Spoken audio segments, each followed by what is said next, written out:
Good evening, everybody.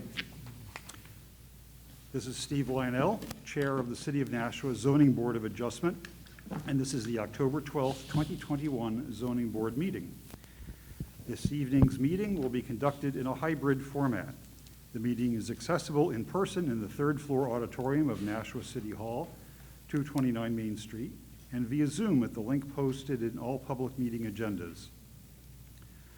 Attendance via telephone is available using the Zoom connection details. The meeting can be streamed through the city's website, nashuanh.gov/318/CTV. The public may also view this meeting live on Comcast Channel 16.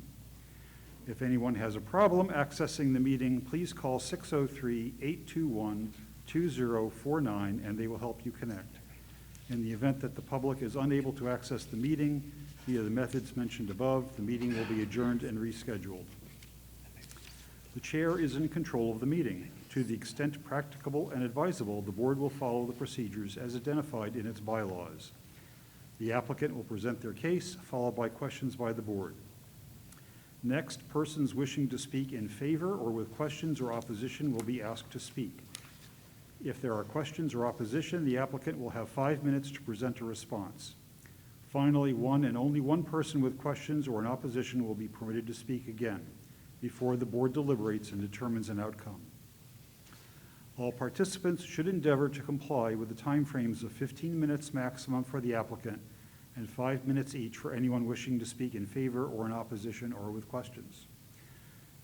We don't have the light timer today, right? Do it on the Zoom. We have the on the Zoom timer. Very good. Okay. So there will be a timer on the Zoom meeting that will show the result, the remaining time. Please note that all votes that are taken during this meeting shall be done by roll call vote. Tonight, we will be hearing requests for deviation from the Nashua Zoning Code in the form of applications for special exceptions, variances, and equitable waivers. A special exception is a request that seeks permission to do something the zoning ordinance permits only under special circumstances. To grant a special exception, 5 points of law are required to be met. These are outlined in the application and will be summarized in board motions. A variance is a request that seeks permission to do something that the ordinance does not permit. Variances also have 5 points of law to be met, different from special exceptions. An equitable waiver is something unusual for us, and that is basically I'm sorry I made a mistake for something that was a small measurement error, and requesting a permission to go ahead with that. Per the City of Nashua bylaws and State of New Hampshire revised statutes, a minimum of 3 or more affirmative votes are required to approve any application. In addition, this board will hear all scheduled cases if a quorum of 3 voting board members is present at this meeting, and we do have a quorum this evening. Any citizen has the right to contest the decision that this board makes. Should we make a decision that you believe is an error, you have the right to request a rehearing. A written rehearing request must be received by the City of Nashua Planning Department within 30 calendar days from the date of decision. Should this board not grant a rehearing request, you can file an appeal directly to the New Hampshire Superior Court. Please contact Mr. Falk of the Planning Department for more information. So for this meeting, we have the following full board members in attendance. We have myself, Steve Lionel, I am the chair. On Zoom, I see we have Mr. Jack Currier, who serves as our clerk, and we have Mr. J.P. Boucher. And we also have the following alternate member in attendance, Mr. Nick Kanakas. In addition to board members, we also have with us Mr. Carter Falk, Deputy Planning Manager, Ms. Kate Poirier, Zoning Coordinator, and is Matt Sullivan, Mr. Matt Sullivan in the back, Planning Department Director. Okay, let us start the meeting by taking a roll call attendance. For board members participating by Zoom, please also state whether there is anyone in the room with you, which is required under the right to know law, and state your reason for not attending in person. Start with Jack Currier. You're muted, Jack, or we can't hear you. I think you can. How about now? Okay, got it. Sorry about that. I'm present. I am not in Nashua on a trip. and I am home alone in this room. Very good. J.P. Boucher. Mr. Boucher is present. Okay, Nick Kanakas. Present. And myself, Steve Lionel, I am present. I think I already said that. Okay.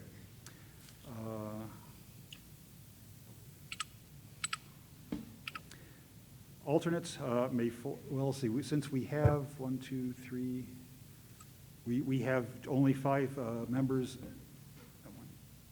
4. 4 members in attendance, yes. Counting is hard. So everybody will be participating in the discussion and in the board motions unless somebody recuses themselves.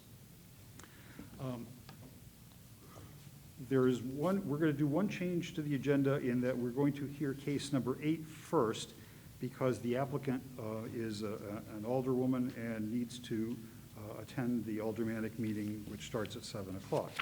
Mr. Falk, are there any other changes to the agenda? No, there are not. Okay, are there any questions about our process from the audience? Not seeing any? Okay. So we are going to call case number 8 first. The owner is Elizabeth Liu, address land on Roby Street, sheet 126, lot 103, requesting special exception from Land Use Code section 190-115A1 to work in the 75-foot prime wetland buffer of Salmon Brook to construct a 35 to 40-foot long driveway retaining wall. This is in the RA Zone Ward 6. Ms. Liu, I assume that you have stepped up to the lectern, so please let us know what you'd like to do. Thank you.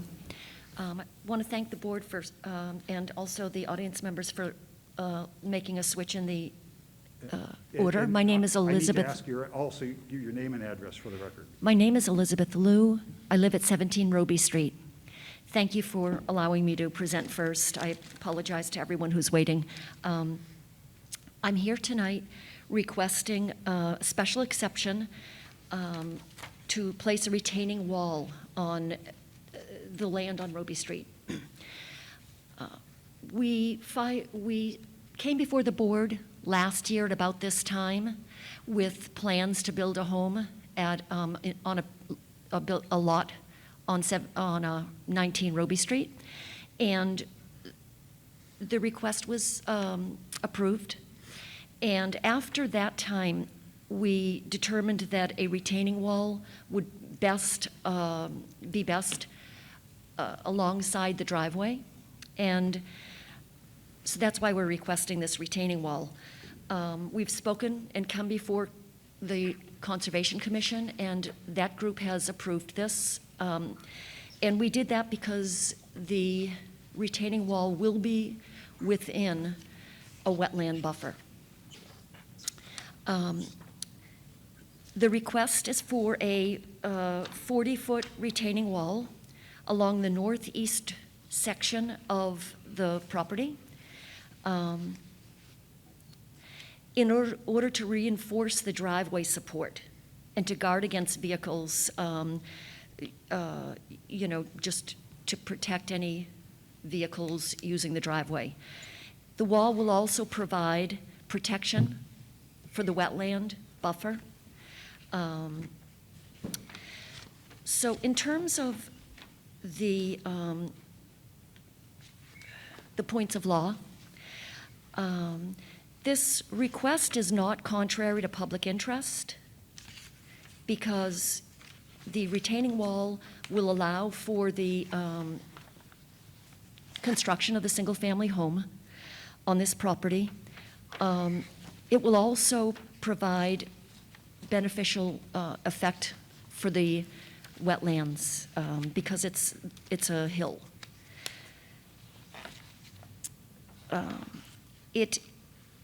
The proposal is within the spirit of the ordinance because it's required for this lot to be used for single-family home. It allows the lot to be used as it had been intended. It will not injure any public rights in any manner. substantial justice would be done by granting this variance because we designed the driveway, or we proposed the driveway to be placed so that it is the least possible intrusion on the wetland buffer. And in order to do that, we will need the retaining wall. And to deny this would make it very difficult to place that driveway in this area that will allow the least possible intrusion in the wetland buffer. And it will have no effect on surrounding properties because it's the last house on a street. It will actually enhance the protection of this wetland area. Are there any questions? Well, I believe you're actually reading from the points of law for a variance, which is different for a special exception, but that's okay. There are these 9 wetland special conditions that you must agree to. Have you seen these, and do you agree to them? The wetland, Wetland special conditions, okay, so I will read them to you, and you can tell me on each one whether you agree. The use cannot reasonably be avoided. the use cannot reasonably avoided. Yeah.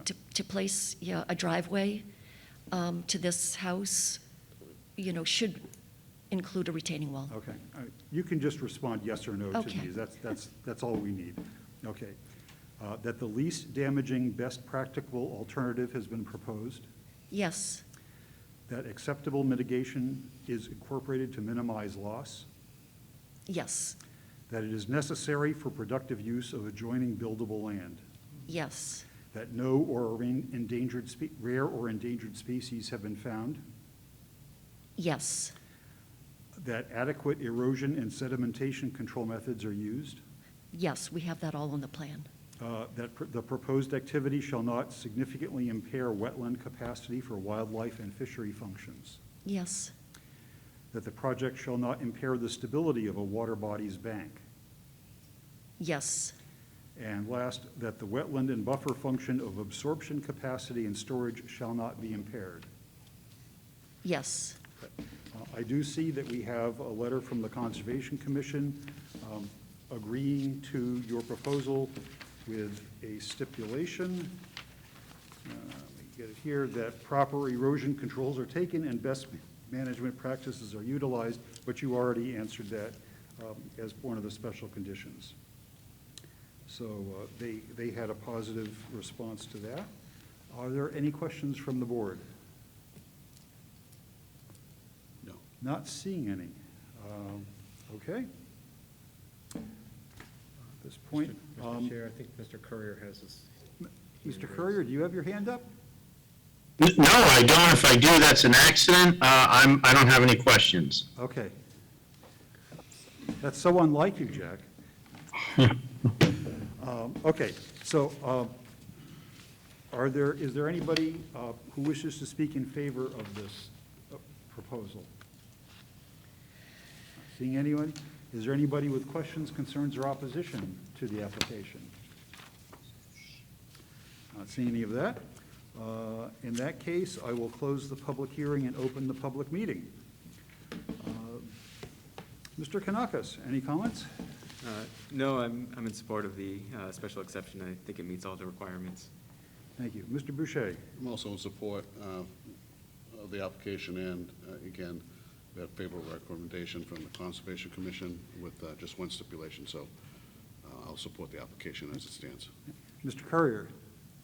I'm the same. I think the written application stands on its own, especially with the Concom approval. I'm in support. Okay, and I am also in support. Would somebody care to make a motion? Mr. Boucher, thank you.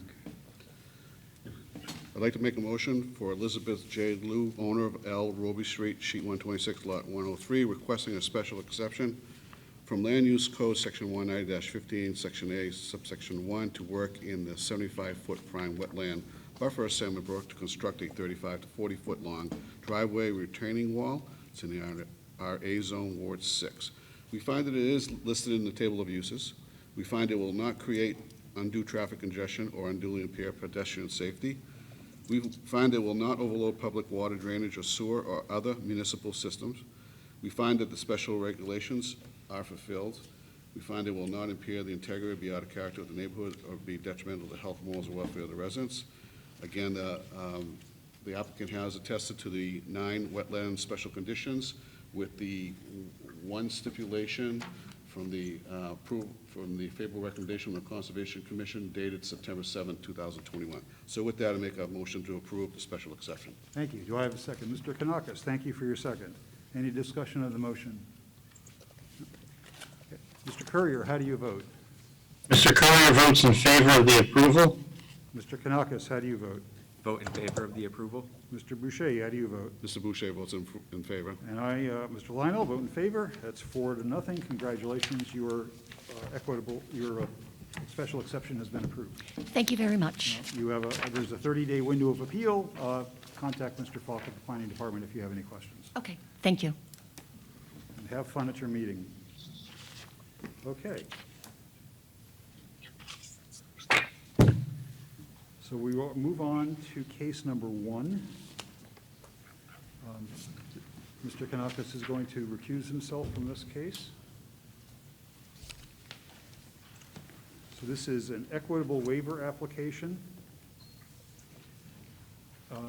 And what an equitable waiver is, this is actually the first one that we've done since I've been on the board, is that an error was discovered after the fact of some sort of construction that created a violation of ordinance. And it was a minor error that was not known in advance, and the ordinance allows requesting an equitable waiver to allow that in such cases. So we have owner Brian Lavelle and Jennifer Wright. Applicant is Bastian Building and Development. Address is 7 Selpan Way. Sheet 58, Lot 14, requesting equitable waiver from RSA 674-33A to maintain an existing deck that encroaches 4 feet into the 25-foot rear yard setback. This is in the RA Zone Ward 2. Do we have somebody either in the audience or online to present this case?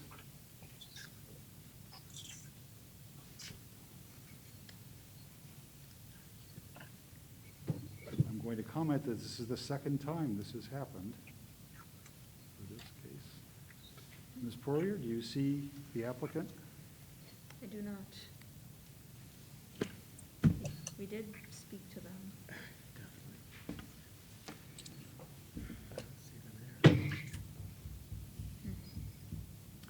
Okay.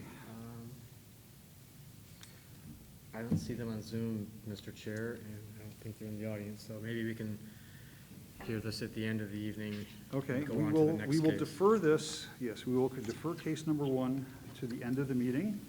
Mr. Kanakis will rejoin us for now, and we'll see if they show up this time. We should charge them this time if they don't show up.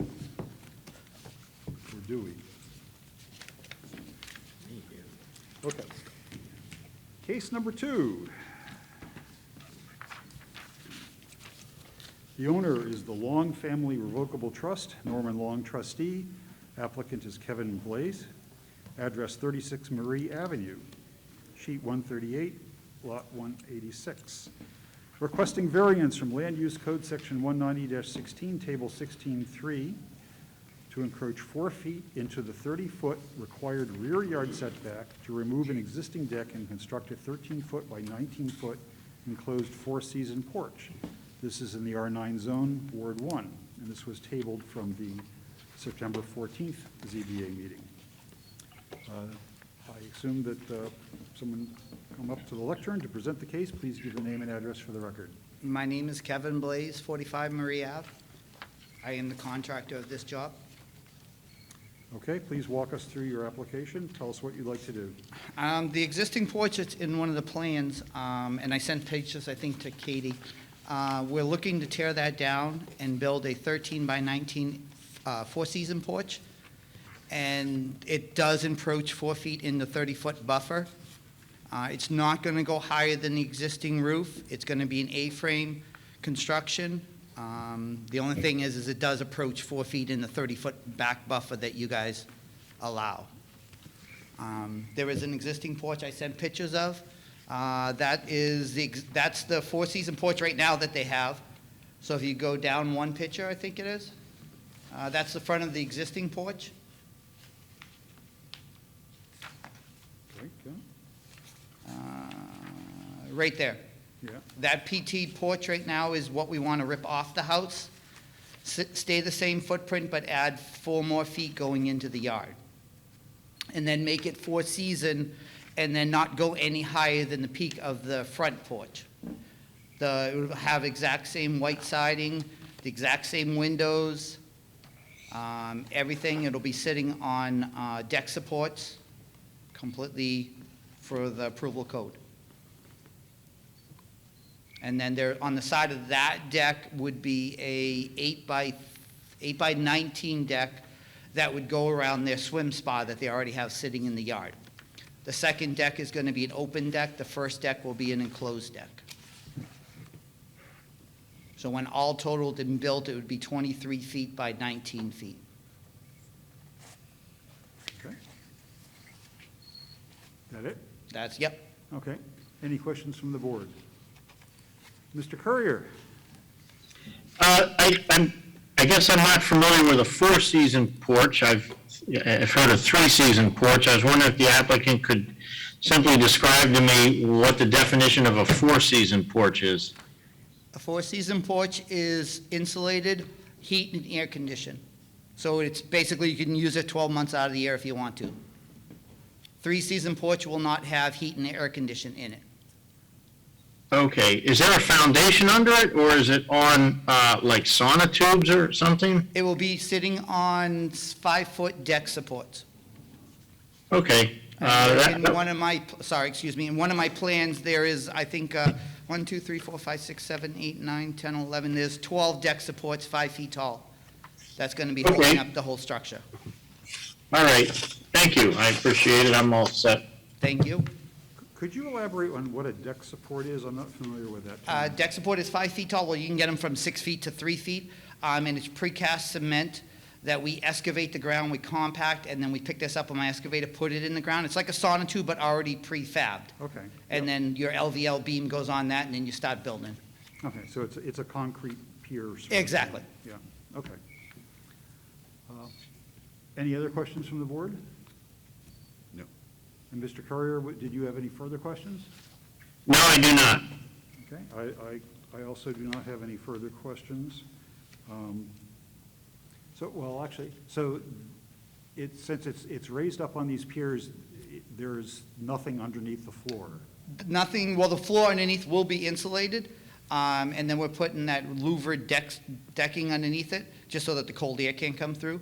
And then on the sides of it, it will be a mini lattice that matches the picture of their existing deck. Everything will be brand new. We're ripping off the original lattice and going around the whole place, so you won't be able to see underneath it at all. It'll be all finished. Okay. Like the very front of that where his heating air conditioner is under the windows. Right there. Yeah, That's going to match it all the way around. yeah. Okay. And I matched those exactly same windows, so it all looks uniform. The doors are the same doors that he has out front, so it's uniform.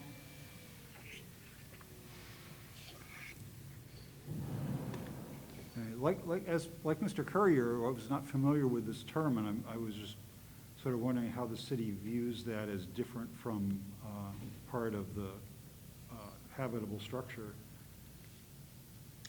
Mr. Falk, can you comment on that?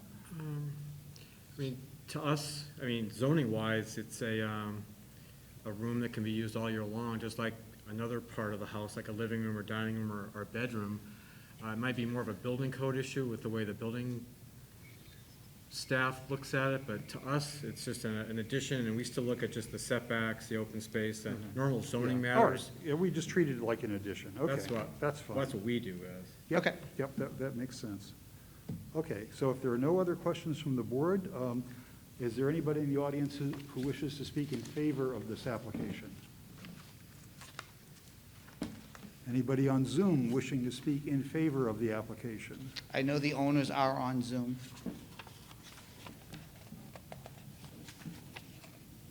Okay. Is there anybody who, in the audience, who wishes to speak with questions, concerns, or opposition to the application? Not seeing anybody here. How about on Zoom? Questions, concerns, or opposition? Not seeing any there. Okay. I will close the public hearing and open the public meeting. Mr. Boucher, any comments? To me, it's straightforward, what they want to do. I think it's reasonable. I think the 4-foot incursion, again, I think from the street, you wouldn't, I don't think you'd even notice that there was an incursion there. So with that, I don't think there's any detriment to any of the surrounding properties or anything. We haven't heard anything one way or the other. But again, in my opinion, I don't think this is a major issue for me for the setback, so I'm going to support the application as it stands. Okay. Mr. Kanakis. I agree with Mr. Boucher. I also support the application. Mr. Courier. I also concur with the same rationale as Mr. Boucher. I'm in agreement with the application. And I am also in support of the application. Would somebody care to make a motion? Mr. Boucher again, thank you.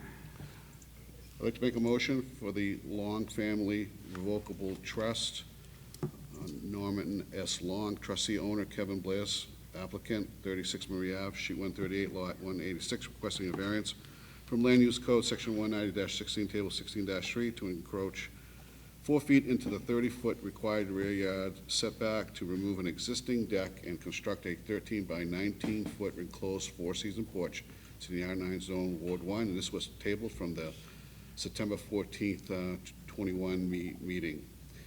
We find that the variance is needed to enable the applicant's proposed use of the property, given the special conditions of the property, and the benefits sought by the applicant cannot be achieved by some other method reasonably feasible for the applicant to pursue other than the variance. We find that it is within the spirit and intent of the ordinance. We find it will not adversely affect the property values of surrounding parcels. We find it's not contrary to public interest, and we find that substantial justice would be served. So again, I make a motion to approve the area variance. Thank you. And Mr. Kanakis, thank you for your second. Any discussion of the motion? No. Mr. Courier, how do you vote? Mr. Courier votes in favor of the motion for approval. Mr. Kanakis, how do you vote? Mr. Kanakis votes in favor. Mr. Boucher, how do you vote? Mr. Boucher votes in favor. And I, Mr. Lionel, vote in favor. If that's 4-0, congratulations, your variance has been approved. Please be aware there's a 30-day window of appeal. Contact the planning department if you have any questions. All righty, thank you very much. Have a good night. Thank you. Mr. Chair, the case for 7 Selpan Way is apparently on Zoom now. Okay, we could try that. Are they, is the applicant for case number 17 Selpan Way available for presenting their case?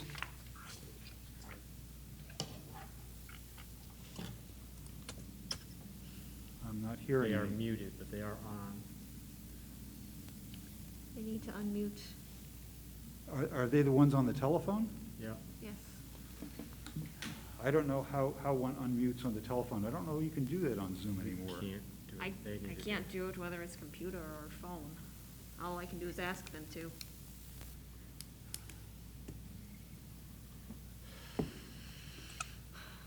Text. We can move on to the next case and let them keep trying. Yeah, okay, let's do that. So for case number 1, we're going to, we'll get to you at the end of this, after case number 7. We've already done case number 8. So case number 1 we'll do at the end, so hang on, and see if you can figure out how to unmute. So, case number 3. The owner is Litchfield Vantage LLC. The applicant is Charles Zones Chuckers Entertainment. Address is 4 Bud Way. Sheet E, lot 1349, requesting use variance from Land Use Code, section 190-15, table Table 15-1, Item 223, to allow an axe-throwing business in a portion of an existing building. This is in the AI Zone, Ward 1. Please, so we have somebody up at the lectern. Please give your name and address for the record and tell us what they like to do. Mr. Chairman, members of the board, good evening. My name is Andy Perlman, attorney with Prunier and Perlman here in Nashua, here on behalf of Chuckers Entertainment Limited Liability Company. Chuckers is proposing to open up Axel's Throw House at 4 Bud Way, Units 1 and 2. We provided some plans and some floor plans so you can see where the property is off of Sharon Avenue.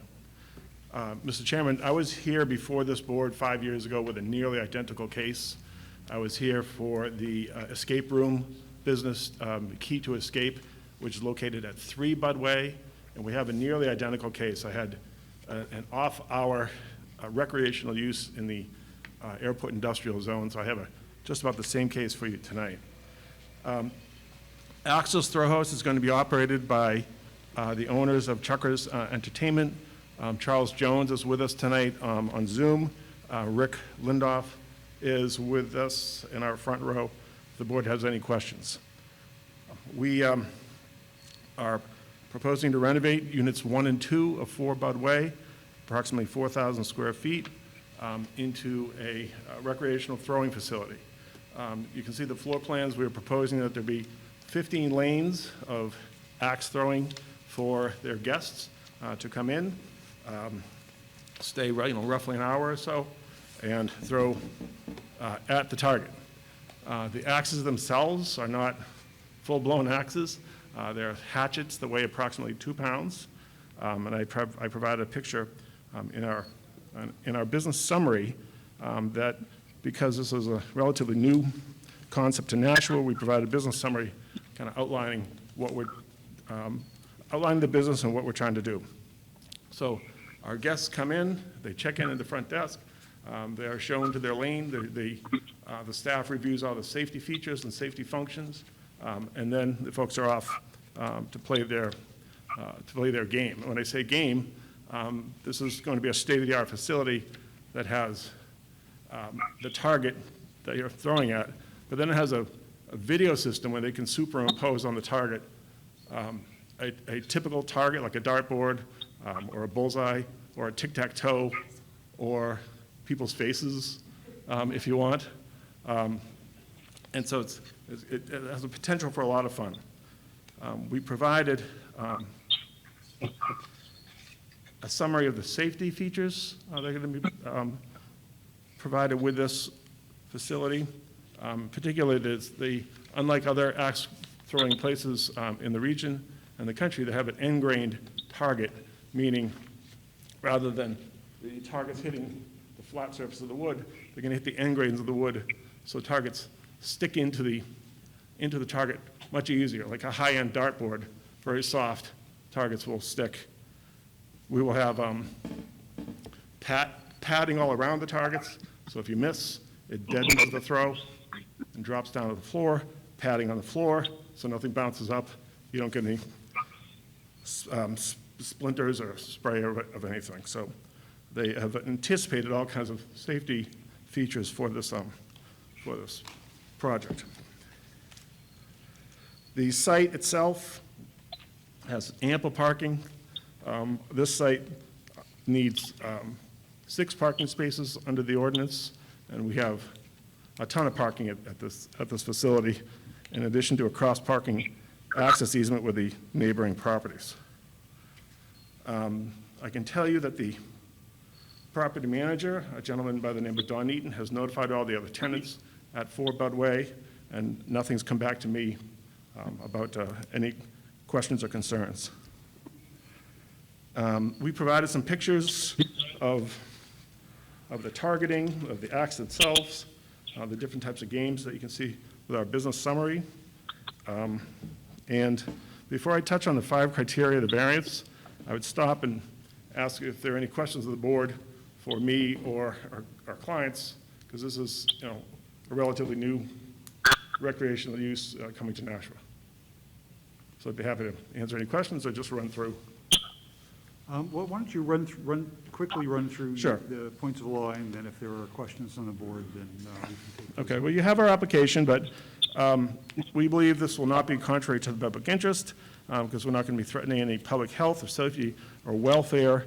The airport industrial zone in this area is really a mix of, it's a mix of all different types of commercial uses, from a pizza shop to small businesses, commercial, some retail. So we don't think we're going to be adversely affecting the public interest. We believe we're meeting the spirit of the ordinance, because if you look to the character of this neighborhood in the airport industrial zone, we're going to fit right in. We believe with substantial justice will be done, because we certainly have a benefit to the owner of the property, we have a benefit to the applicant, we have a benefit to the city, providing an additional recreational use and new amenity to the city. And we have no impact to surrounding property values. This building was designed for all multi-use, multi-tenants, so we don't see any impact to anyone in the area. And finally, the hardship.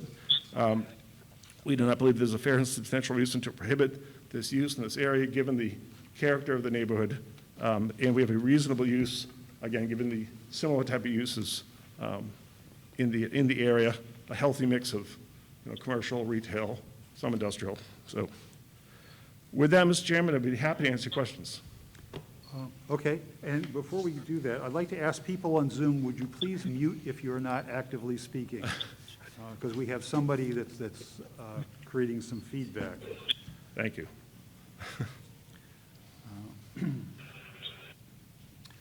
So, any questions from the board? Mr. Kanakis, Mr. Boucher, Mr. Courier, any questions? No questions. No. I have one frivolous question. Do they, can you upload a picture of somebody that you want to throw an axe at? Yes, the answer is yes. If you have a boss from years ago, maybe an ex, bring the JPEG. Okay. That matters, yeah. All right. If I may, before you, if I could ask if my clients have anything to add, Rick or Chuck on Zoom?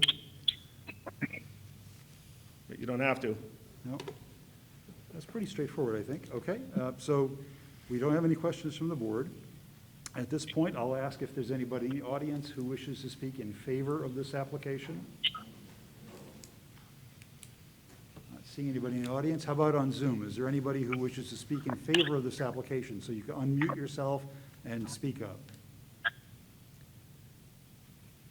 But I'm not seeing. I'm trying to. What? Oh, God. Okay. I don't. Can you hear me? I can hear you. Are you wishing to speak in favor of this application? I gotta hurry up and open it so I can get some tickets and go play. I'm afraid I did. I'm slow, actually. Mike, could you call in a minute, please? Just call back in, hang up for the moment, and then call in a moment. Okay, how do I get unmuted now? Can you hear me or am I going? Mike, we can hear you. We're going to mute you for now, and we're going to unmute you in a few minutes. I'm told Okay, that all right, you press okay, star 9 that's on the fine. telephone, and that will mute you, is what I'm told. Yeah, Kate, just mute him. They're trying to avoid technical issues and we caused them. Yeah. So does star 9 actually work? Okay. I didn't think Zoom allowed for that anymore, but okay, very good. So, is there anybody who wishes to speak with questions, concerns, or opposition to the application? Not seeing anybody in the audience. How about online? Not seeing anybody. Okay. In that case, I will close the public hearing and open the public meeting. Caesar Chimney. Call Caesar Chimney now to schedule your chimney maintenance. You would think by now we would know how to do this. You would think, after 2 years of this, but You know, a lot, with something like this, a lot of people are new to the whole process, and they've never done this sort of thing before. And in the past, everybody was here. We didn't do Zoom, so that wasn't an issue, but we have to deal with it. Okay. Mr. Courier, any comments? I was keeping an open mind because, a variance, a use variance is kind of a high bar, but, in this case, there is no opposition from abutting folks in this area, in this complex. In the past, there's been other unit owners where when somebody's been looking for a use variance, they've presented, some negative feedback as to how it'll negatively affect their business. We haven't heard anything of that tonight, and as the attorney said, there was a similar request years ago, and there is some non-AI use in there now, so I'm okay with this application. I think it meets the criteria, and that's where I'm at. Okay. Mr. Kanakis, any comments? No, I agree. I don't see anything that would lead me to want to deny this variance, so I'm in support. Thank you. Mr. Boucher? I'm also in support, and again, I think we've seen some of these applications in other areas in the airport industrial, and not that it's, I'm saying it's okay for everyone, but I think we've seen some changes in some of these areas, and I think this will fit in good in this particular property. Thank you. And I agree entirely that this seems like a decent fit for that location, so I would approve, I would be in favor of this application. Would somebody care to make a motion? Oh, Mr. Boucher, yeah, we don't have so many people to this time, so you get to do it most of the time. Thank you. I'd like to make a motion for Litchfield Vantage LLC owner Charles Jones, Chuckers Entertainment LLC, applicant 4 Bud Way, Sheet E, Lot 1349, requesting use variance in Land Use Code Section 19-15, Table 15-1, Number 223, to allow an axe throwing business in a portion of an existing building. It's in the AI Zone, Ward 1. We find that the variance is needed to enable the applicant's proposed use of the property, given the special conditions of the property and the benefits sought by the applicant cannot be achieved by some other method reasonably feasible for the applicant to pursue other than the variance. We find that it is within the spirit and intent of the ordinance. We find it will not adversely affect property values of surrounding parcels. We find that it's not contrary to public interest, and we find that substantial justice would be served. So again, I make a motion to approve the use variance. Thank you. Do I have a second? Mr. Kanakis, thank you for your second. Any discussion of the motion? Mr. Kanakis, how do you vote? I vote in favor. Mr. Courier, how do you vote? The Courier votes in favor. Mr. Boucher, how do you vote? Mr. Boucher votes in favor. And I, Mr. Leno, vote in favor. It's 4-0. Congratulations, your variance has been approved. Please be aware there's a 30-day window of appeal. Thank you very much. Thank you. Have a good night. Good night. Move on to case number 4. Owners are Daniel R. and Kathleen A. Poirier. Address is 26 McKenna Drive, Sheet C, Lot 1747, requesting special exception from Land Use Code Section 190-15, Table 15-1, Number 3, to allow an accessory or in-law dwelling unit within the basement level of an existing home. This is in the R9 Zone, Ward 5. Good evening. Please give your name and address for the record and walk us through your application. My name is Dan Poirier. The address is 26 McKenna Drive. I resided there with my wife for 27 years, and I'm here tonight to request a special exception to create an accessory dwelling unit on the basement level of the home, and this will be for my son, who's resided there with us all his life and has expressed interest in staying there. So the desire is to create a space that's independent from the main part of the house, where he can have his own private area. The dwelling will reside in the existing footprint of the house. We're not planning any addition or any bump out or anything like that. So it won't change the footprint on the lot at all. We're not altering the exterior in any way. All the access to the house, the front and back, is going to stay the same. So we're not adding any entrances or changing any of the driveway configurations. Everything is fine the way it is as far as parking and vehicles and whatnot.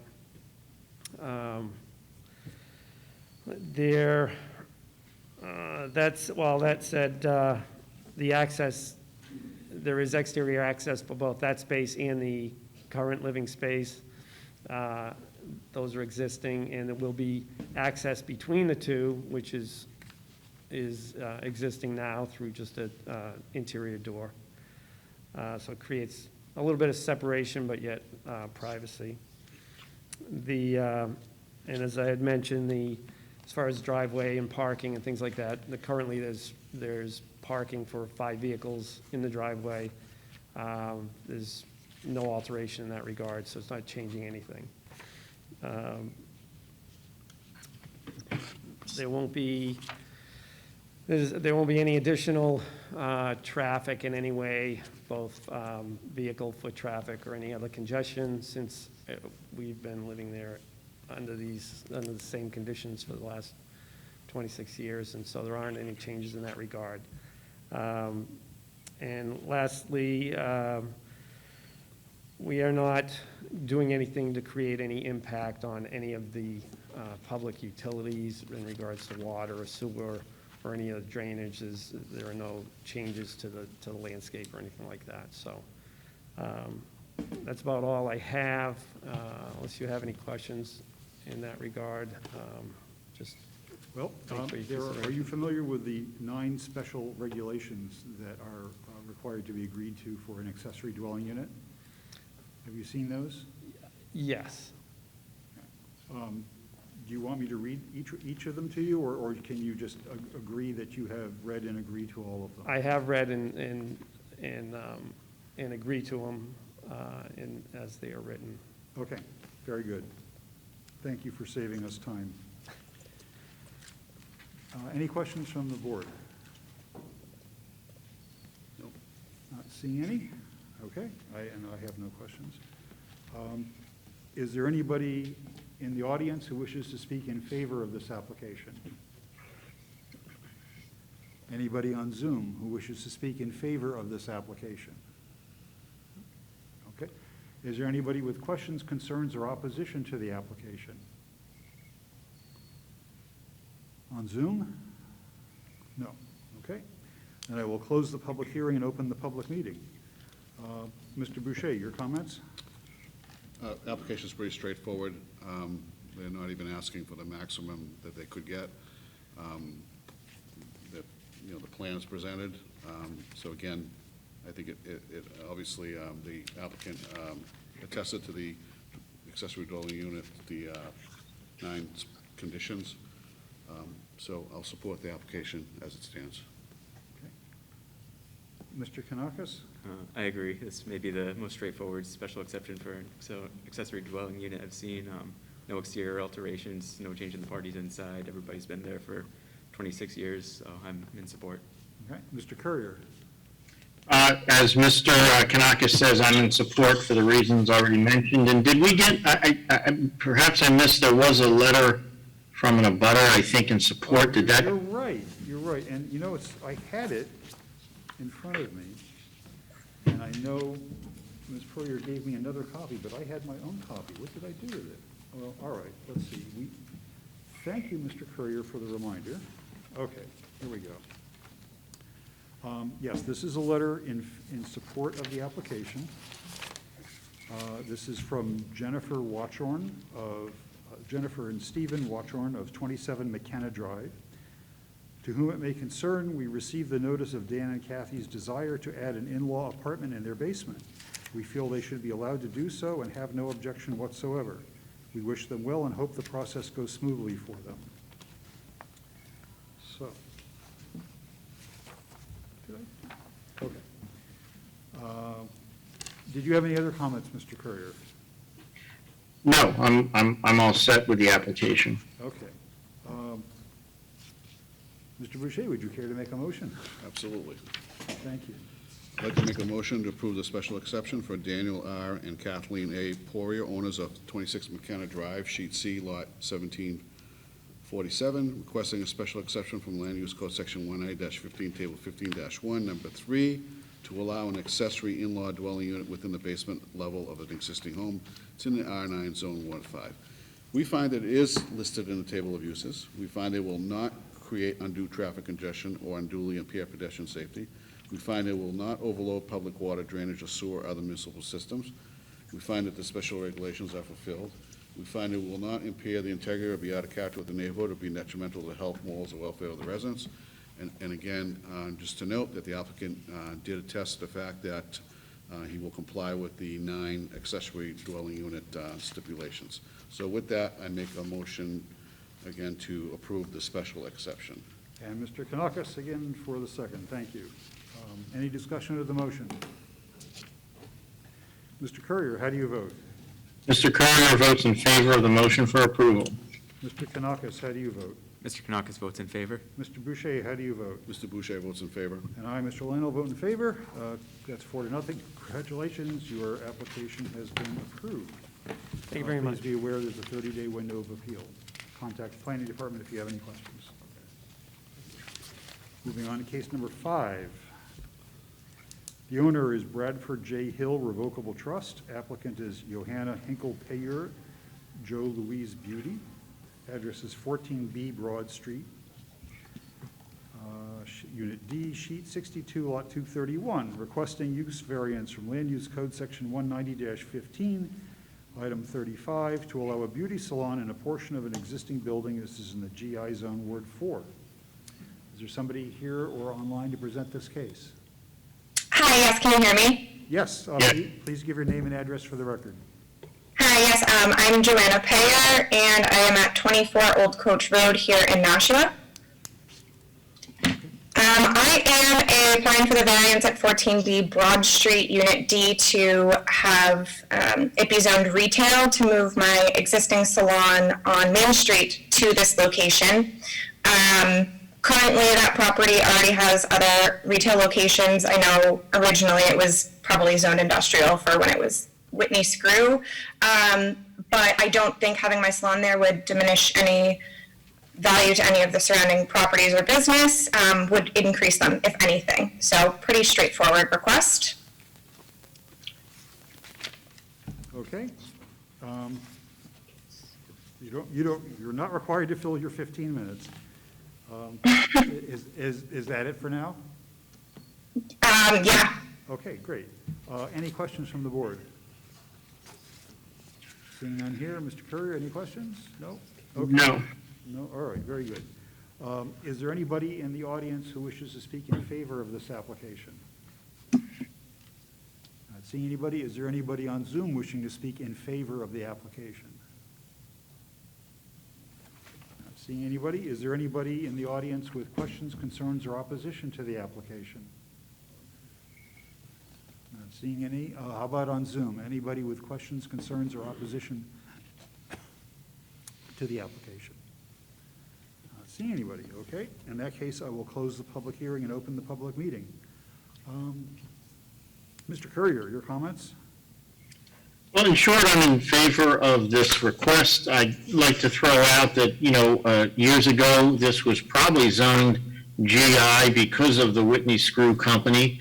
And many years ago, when I guess it was Brad Hill first applied to really be a retail, and a few meetings after that, there was a lot of resistance from the neighborhood, thinking that this would be a worse use, you might say, than the GI use. But I think it's borne out that it hasn't been the case. I think you don't see anybody complaining or bringing opposition lately when there have been these use, kind of a bit of a continued use variances on this property.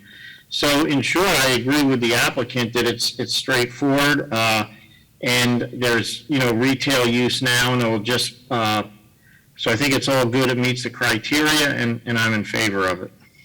Thank you. Mr. Kanakis? Yeah, I agree. I'm also in support. Mr. Boucher? I'm also in support for the reason Mr. Curry stated, and I believe, if I recall correctly, I think on 14A, we approved a similar type of a business. So again, for the same reasons, I think it's retail, it fits in, so all the reasons spoken to. So, Okay, and I also agree that this is a reasonable use. Would somebody care to make a motion?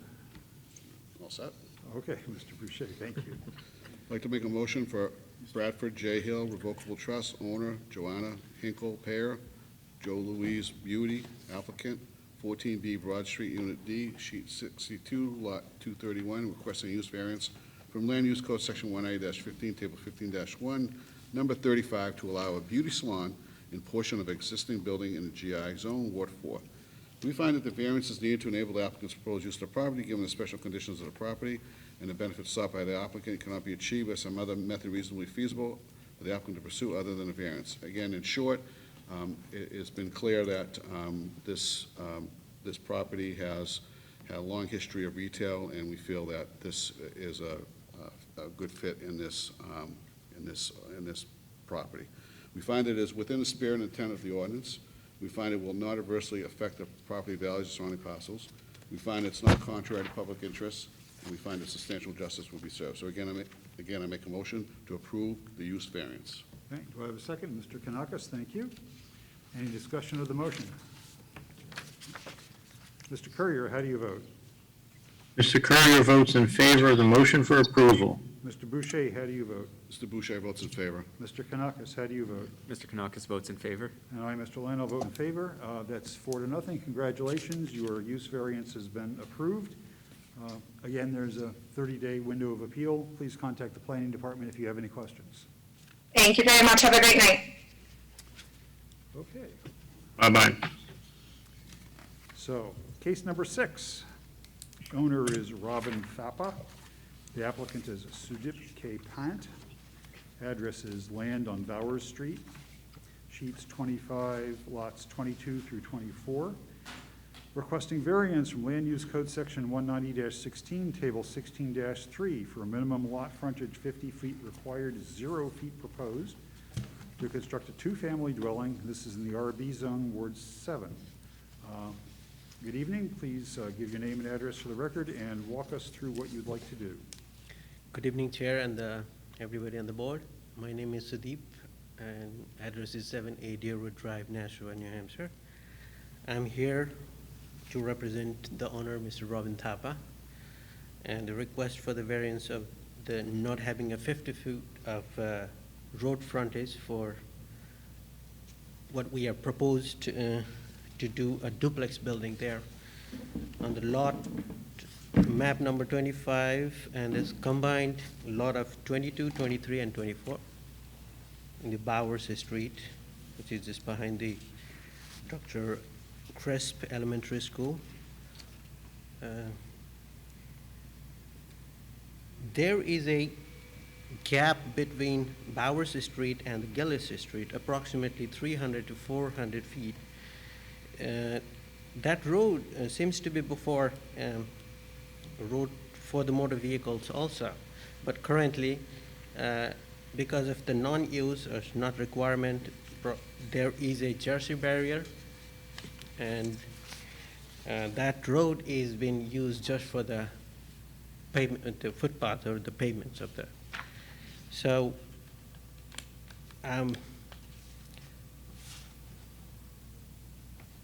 the owner has recently bought the land and done the survey and planning to construct a duplex building, which allows with the zoning code and the ordinances. So I'm here to request for the granted of the 50 feet of road frontage. Okay. First of all, I would ask maybe Mr. Sullivan if he's here, or, no, I guess he left. Mr. Falk, is that stretch of land past the end of paved Bauer Street, is that a city, still a street of record? It's my belief that it's a, kind of like a paper street. It never was improved because there's a grade change. It goes from the end of Bauer Street all the way down towards Gill Street. So the city never had a desire to pave it because of the grade. I believe it's a accepted city street, but it hasn't been improved. So the applicant was correct in applying for the variance for the lot frontage, because there's technically no lot frontage on a paved street, which is what the requirement of the ordinance is. Okay, so given that, I don't understand from the application what the applicant really wants to do with that section of unimproved street. Do they wish to pave part of it and turn that into driveway access? Yes. I see. So this would be taking over part of a public street. Yes, Mr. Falk. Mr. Chair, this is similar to the first case we heard on Roby Street, where the pavement ended, but the right-of-way continued, and she had that driveway that went from the end of the pavement of Roby Street going into that one lot where she was given permission to construct a home. So this is a similar case where, you know, the applicant would have a driveway that starts at the end of the pavement on Bauer Street and just takes a quick turn right into his property, then he could, you know, construct a driveway in his Okay, property. so, well, I guess my question is there any impact on that stretch of paper street? I mean, in terms of, is any of that being paved, or? I believe it'd be just a small section of driveway that goes from the end of the paved area of Bowers into his private property. And from there, the city doesn't really have any control of what he does as far as pavement. It would be a driveway leading to garages or his Well, parking. I'm just thinking of that strip of currently unimproved road. He would have to work with the Department of Public Works, and they would have to look at all the plans for any improvement he has proposed in the right-of-way section, so. I see. And I'm also thinking of that Deerfield Street. That's another somewhat similar one, although that was a Class 6 road. Yeah. So your application says that there won't be any impact on the walking path that people currently use? Yes. That's there? Is that true? There will not be. Because we are just starting our driveway just from there, and people still can use that road as it is, as they are doing right now. That road is paved actually, but it's not been in a regular maintenance. I see. Okay. Any other questions from the board? Mr. Kanakis? So just to confirm, all we're really saying is whether or not he can build a two-family home. We're not saying anything as to what he can do with the driveway. We're just saying. Well, the only question that's before us is the road frontage requirement, because I assume that all of the other dimensional regulations are fulfilled, and so that's not a question for us. So if I got this right, basically, at the corner of one of these lots, lot 22? The first one, yes. Yeah. The driveway will Stay. exit basically the end of Bauer Street and then as like a corner thing. Yes. Okay, because it would have been helpful if, I can't tell from this diagram that's here exactly what is proposed there, but okay, I guess I can sort of see. Mr. Chairman, I think the impact, if we were to guess, was maybe 25 feet curving in, maybe. It's just going to be really half of that first existing lot would probably be driveway curved in. So the only thing you would see is probably a half moon, 25 feet. I think Mr. Falk has something to comment That, on. that's correct, Mr. Boucher. It would be just a small little, probably a 10-foot wide driveway, just for the applicant to get his vehicle into the lot. And as the board has already stated, the use is permitted, 2 families permitted in the zoning district. He has plenty of land area. He meets the land area by a few thousand square feet. He'd meet the parking, and he'd meet all the setbacks, open space, all the zoning criteria would be satisfied.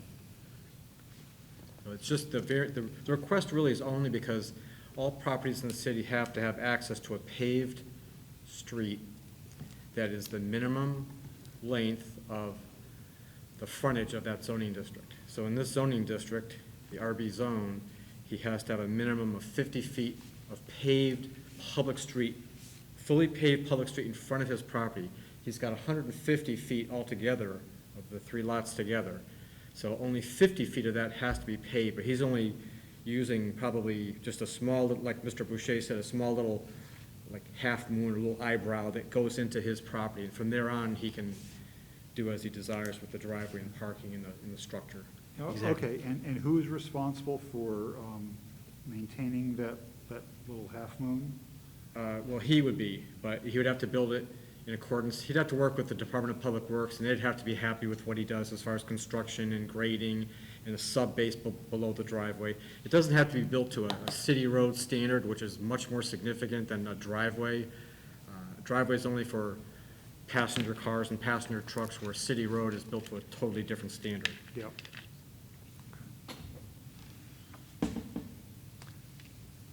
Any other questions from the board?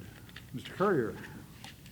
Yeah, I just, I was seeing this as like quite different than the Roby Street case, because back when we heard that initially, you know, there were wetlands involved, so there was rationale that the pavement couldn't be extended. I don't see any rationale of that here, and I guess a question for the applicant is, what would prevent, just say, of extending and then turning the street over, you know, 50 feet or whatever it is? And it would seem to me that walking into the purchase of this lot, you would know up front that you could develop it by extending the street a little bit. And so just speak to me about the exploration of that option. Is that a question for me, sir? It is a question. Yeah. Yes.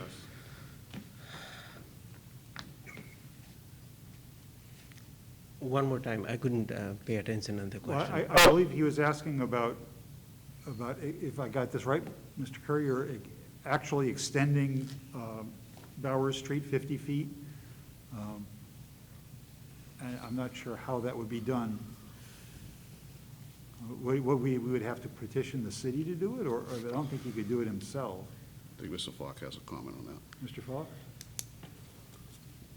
Mr. Chairman, I don't want to speak for the applicant, but the cost to extend Bauer Street to city standards is going to be probably not astronomical, but it's going to be way above and beyond what a normal cost would be for what the applicant wants to do. This is very similar to the request that we had on Meredith Street, which we might remember a couple years ago. Meredith Street was 2 ends that stopped with pavement, and the road continued in the middle, but it wasn't paved. And there was a lot in the middle of that, and the person just wanted to have a little driveway that connected to that lot. What this applicant is doing is basically the same thing as Meredith Street. I don't know if, Okay. if you remember that case. I don't, but I got the idea. Mr. Courier, any further comments? No, I'm, don't have any other questions at the moment. Okay. Mr. Kanakis, any comments? No. Questions for the applicant? Mr. Boucher, any questions for the I'm all applicant? set, thank you. No, okay. All right. Is there anybody present who wishes to speak in favor of this application? Anybody on Zoom who wishes to speak in favor of the application? Okay. We have a letter in opposition from a Jennifer McMillan. Is Ms. McMillan present? No? Okay, I will read her letter. This variance case is being heard tonight, and I can't make it, but wanted to email my opposition to this build. The lot is on a walking path to the park. There is no road access. In order to build anything on that lot, especially proposed two-family, Bauer Street would need to be extended down through the walking path. Living in this area, I oppose such a building. I wish this meeting was held before they started clearing trees, but it is what it is. Thank you, and this is from Jennifer McMillan, Office Manager of DJ Chillin McMillan LLC, 87 Gillis Street. I do think we've heard that, in fact, the proposal is not to extend Bauer Street. So it would seem that Ms. McMillan's objection is not necessary. Any other comments, questions, opposition? Okay, in the audience, please step up to the lectern. Mr. Pennant, would you? Yes, you need to go up to the microphone and give your name and address for the record. And you can move the microphone down if you wish, if it's too high for you. My name is Carol Rio, and I live at 61 Gillis Street, and I'm an abutter. And I'd like the record to show that I was not appraised of this construction beginning before today. First of all, the path, the walkway that the topic of discussion right now is used by students coming back and forth to school, neighborhood people walking their dogs. So it's in use quite often, pretty much all day long.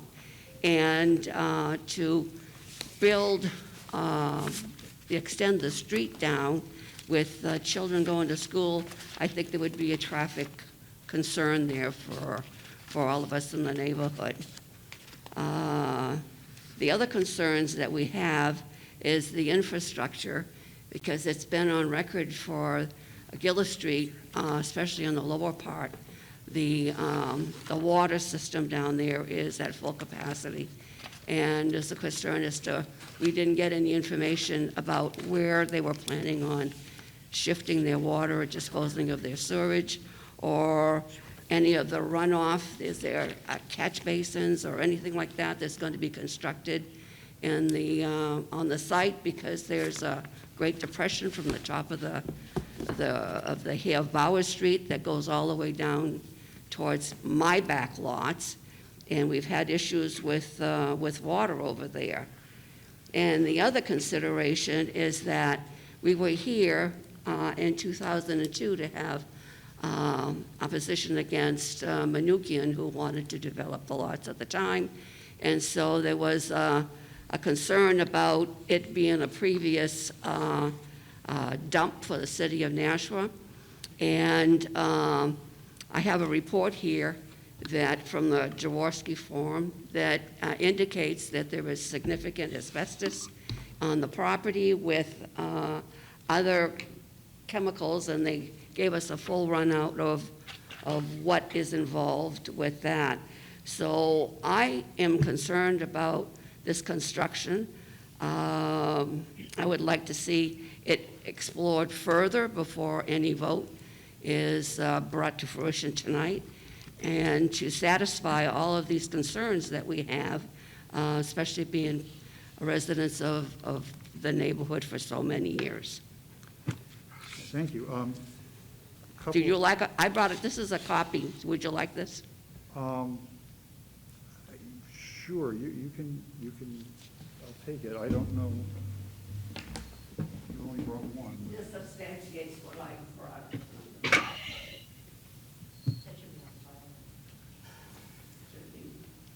She can have it back after 30 days. We just need to keep it for 30 days. Oh, I don't need it back. Oh, okay, so it's a copy. Okay.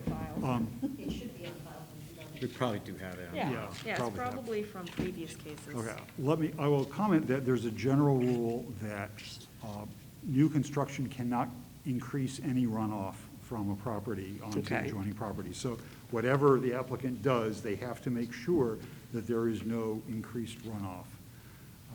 And but that's not something that we're we're looking at. Now, you had a comment about notification. Ms. Poirier, that does look like that would be an abutting property. Was she notified? She would have been sent a certified mailer. We do our best to get them out in a timely manner. That would be 2 weeks before the meeting, with delays in the mail, potentially. They would need to pick it up from the post office. We do post signage as well. I personally placed the sign, Yep. and we received no calls. Yeah, I saw the sign. Okay. You know, as far, the applicant has noted that there is asbestos on the property, and that would be their problem to deal with that. Is there a plan in place to remediate? There may be, but that isn't something that the zoning board necessarily gets. I mean, usually Mr. Falk, yeah, you probably have a good comment on this. Well, yes, Mr. Chair, with asbestos, there's numerous sites in the city that have asbestos. I mean, you just recently had one at Putnam at Amherst Street, that intersection. There was a plan that came back before this board, I think, 3 or 4 times for either 3 duplexes or 2 triplexes, and they had a lot of asbestos on that site. So basically, they have to cap it. They have to notify the city, and there's a process that they have to go through for asbestos remediation. All along by the library and by the Natural River, there's a lot of asbestos. Like John's Mansville, they dumped a lot of asbestos in certain landfill areas throughout the city. So it is a process that they have to cap it. They can't make it worse, can't make it go airborne, things like that. We are aware of it, and that's something that will have to be addressed in a building permit phase. On this particular lot? Yep. You would have to deal with them personally? Yeah. Okay. They would- And they you would- assure us that they have to deal with their own runoff water? yeah, they're not allowed to have any additional runoff than is already present. Now, what about the sewage and the disposal of the?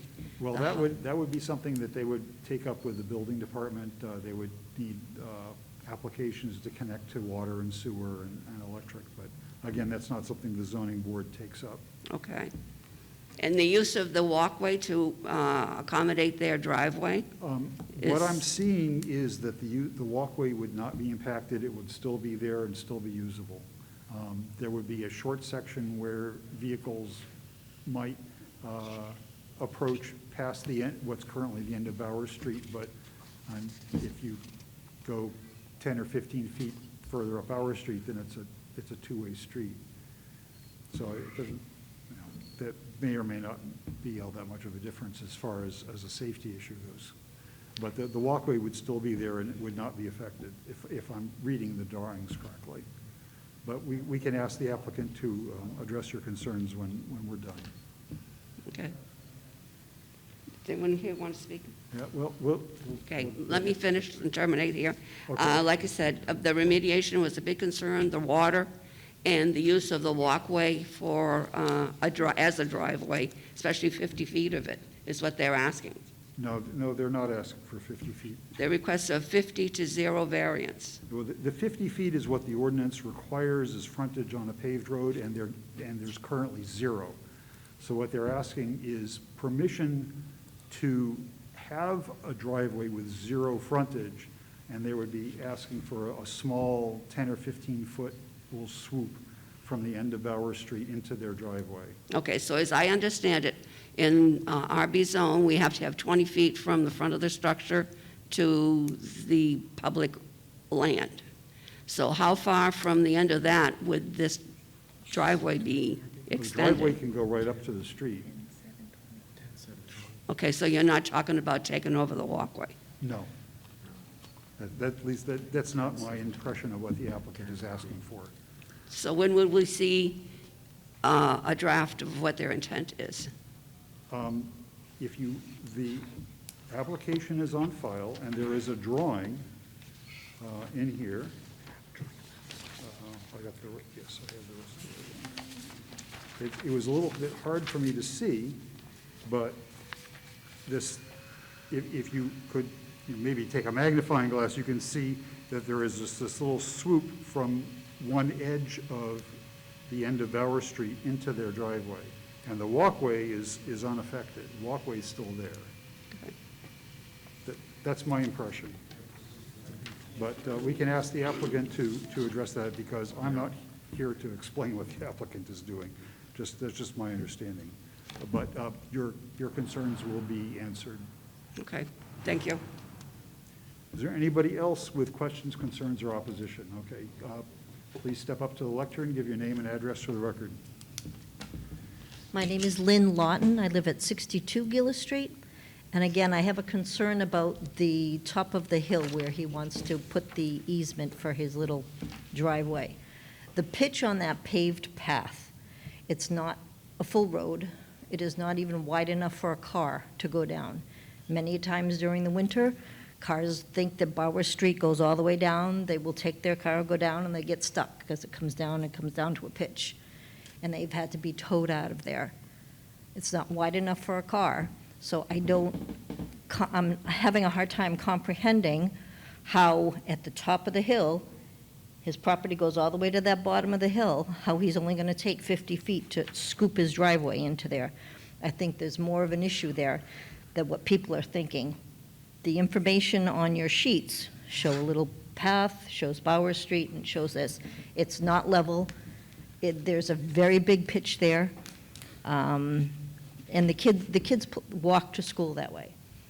So if you have cars coming into that two-family, people are going to think Bower Street's going to connect. It doesn't go all the way down to Gillis Street because there are Jersey barriers at the end that prevent the kids riding their bikes and getting smashed by cars at the end of my street, right in front of my house. So I have a concern with his little swoop into his building. It's a bigger area than what you really are seeing on paper. And I'm very concerned about that. Okay, thank you. You'll get a chance after everybody else has spoken. You'll get your 5 minutes for rebuttal. Okay, I see another hand up. Please step up to the lectern, give your name and address for the record. Hi, I am Maribel Valdez. I actually own the house on 130 Bower Street. So my question is that where the driveway is going to start from the end of where my house is? That's what he's trying to do. So will that get into my property? Excuse me. Ma'am, you have to address the board. Oh, I'm sorry. Yes, So you're addressing the board. I'm sorry. And we're taking your questions, and the applicant will then have a chance to answer your Sorry questions. about that. It's So my you first ask hearing. us what you'd like to know, Yep. and we'll find out for you. Okay. So my house is at the end of the street. I have the last house. see So that. my question is, where is this driveway going to affect where my house is? Because we have the school park and the parking lot right in front of my house, and there's not a lot of room there, even to bring a car. Like the lady had said, people try to go through there, and it's not a street. My concern is safety for all the kids as well, because we have the school right in front of my house. There's parks there. We have the field right next to it. So how much of that is going to be needed to be taken in order to make that driveway? Okay, we'll get that answered for you. Okay. Is that it? That was my concern. Okay, thanks. All right, thanks. I have a question for that person. Matt, would you step back? Mr. Courier has a question for you. Go ahead. Hi, thank you. My question is, when it snows, could you tell me how the plows, do they plow to the end of the street and turn around, or do the plows back up?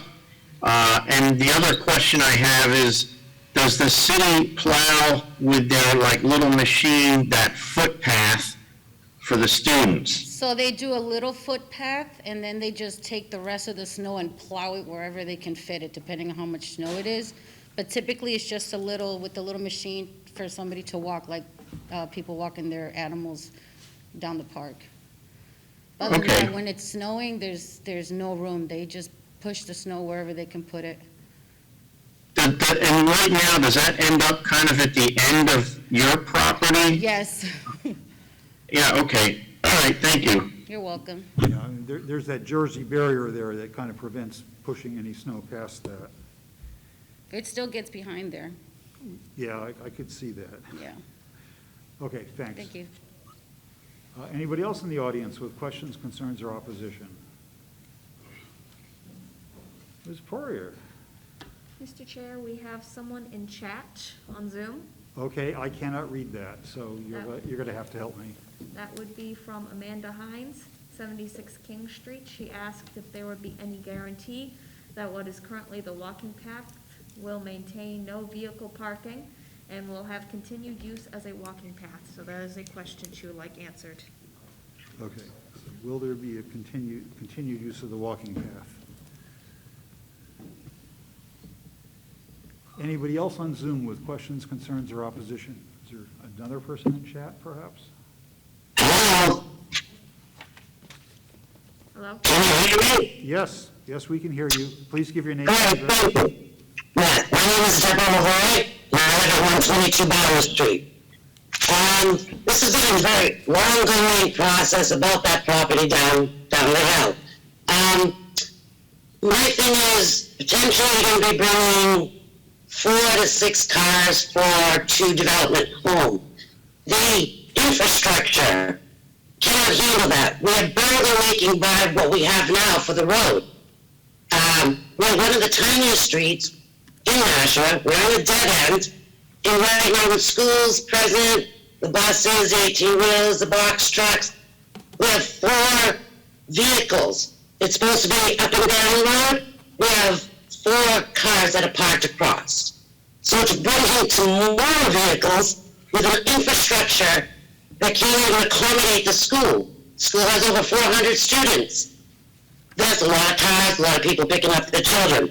And with that said, I worry about the asbestos. I know that you've addressed that.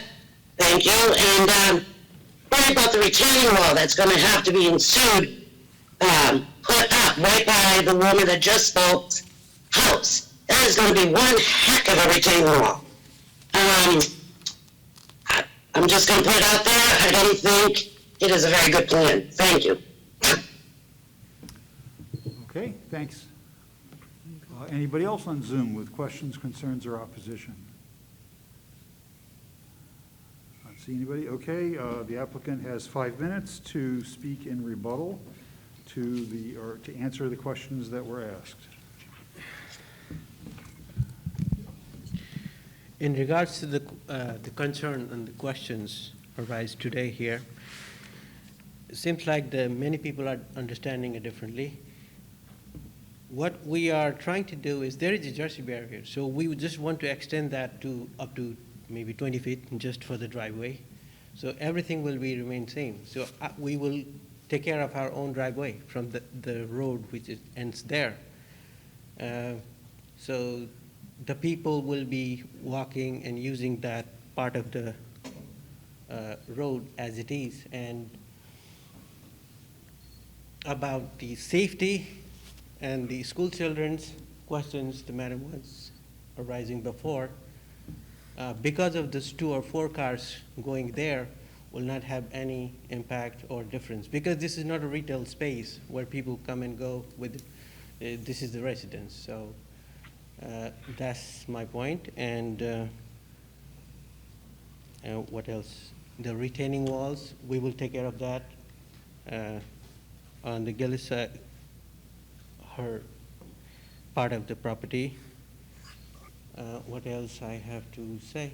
Well, there was a question about where does the driveway start, and it would start past the end of where Bauer Street is currently paved? The driveway will exactly start at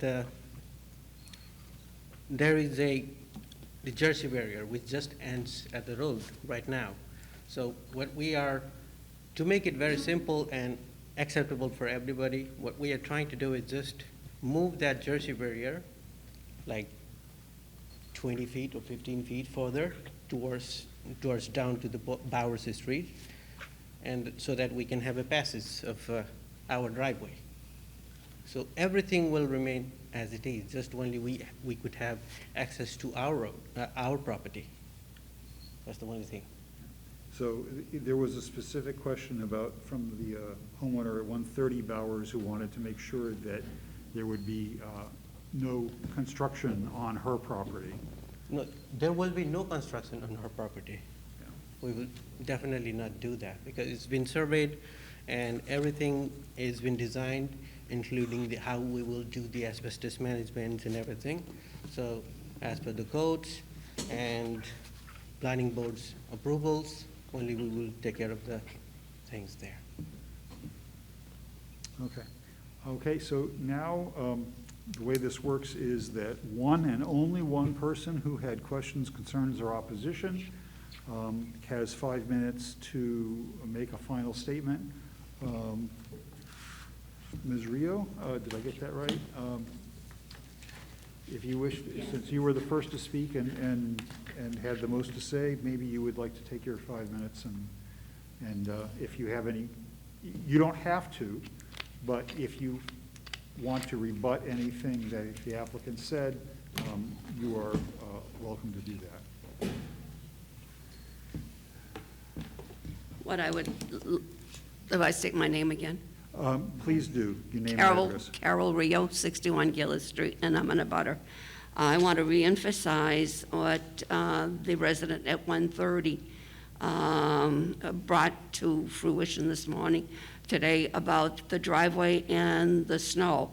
That is a big concern. There's fencing right across the street from her house for the little small play group that the children use, so it's impossible for the snow plows to push snow any further than what it is now. And the city does open a path for children to walk there. And I have a strong opposition to having a driveway abut right onto the walkway, especially right next to her home. That would be my concern. Okay, thank you. Okay. With that, I will close the public hearing and open the public meeting. Mr. Courier, do you have any comments?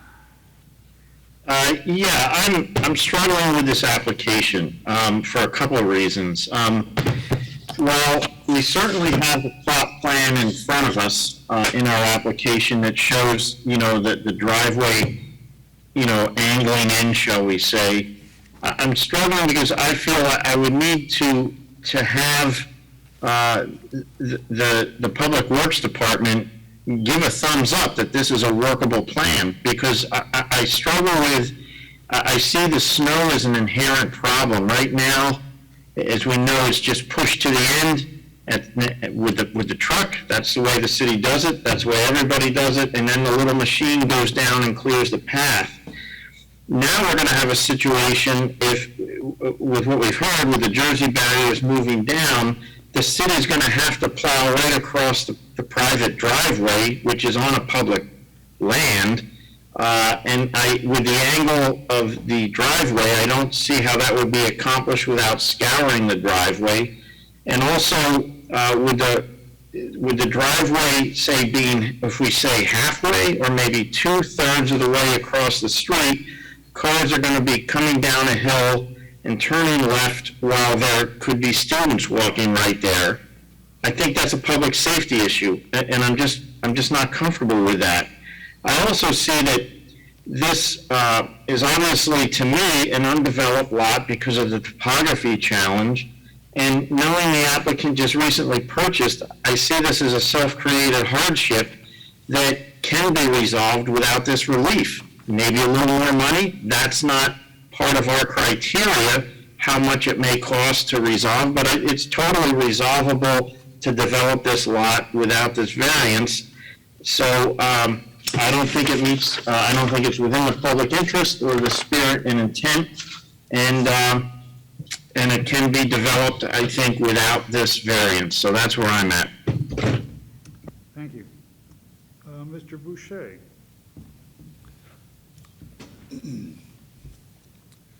I was looking at this very simply, but I know that there's a lot of concerns, so I want to just say that, I heard them and I understand them. What I struggle with from the other perspective is, notwithstanding the fact that the applicant just buy the property, I'll just say that the property is an existing property and an existing building lot.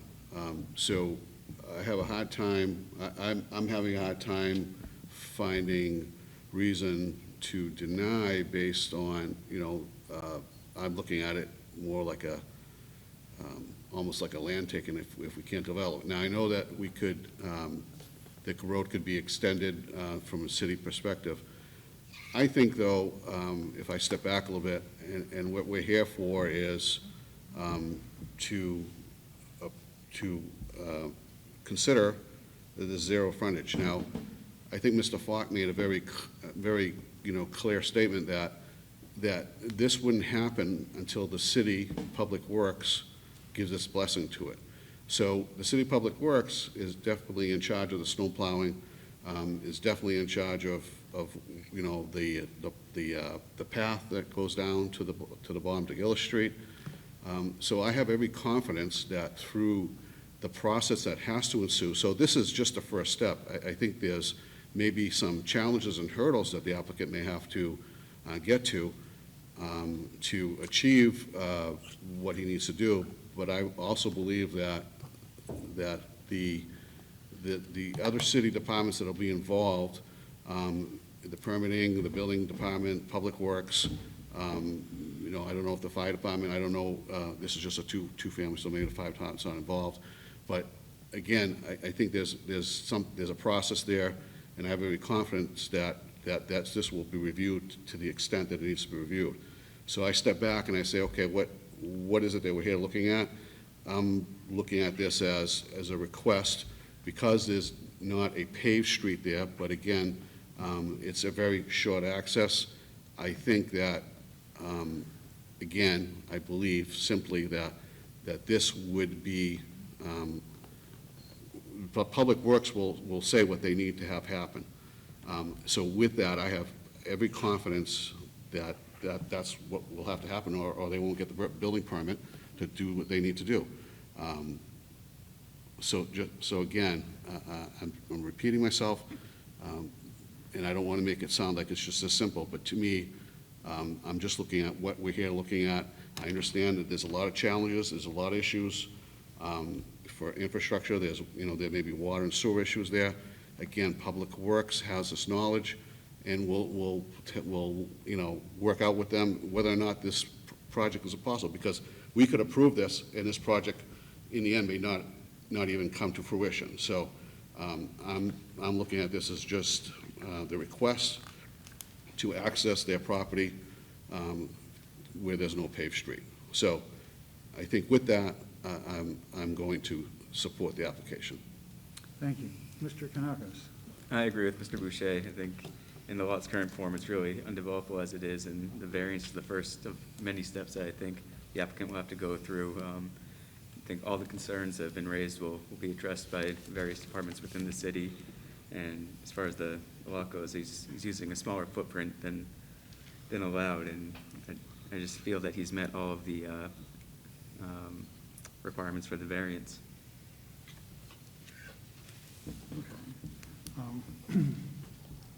I definitely struggled with this for several reasons. Trying to envision how this small extension of part of let's say half of Bowers Street would be compatible with the existing use in the area. I also wonder what would happen if, let's say, the property owner at 61 Gillis Street, who has a rather large lot, decides that they want to subdivide that lot and create a buildable lot that faces Bowers Street. Of course, that would be a real problem. They would have to get some sort of access there. Now, who knows, maybe they do it a different way.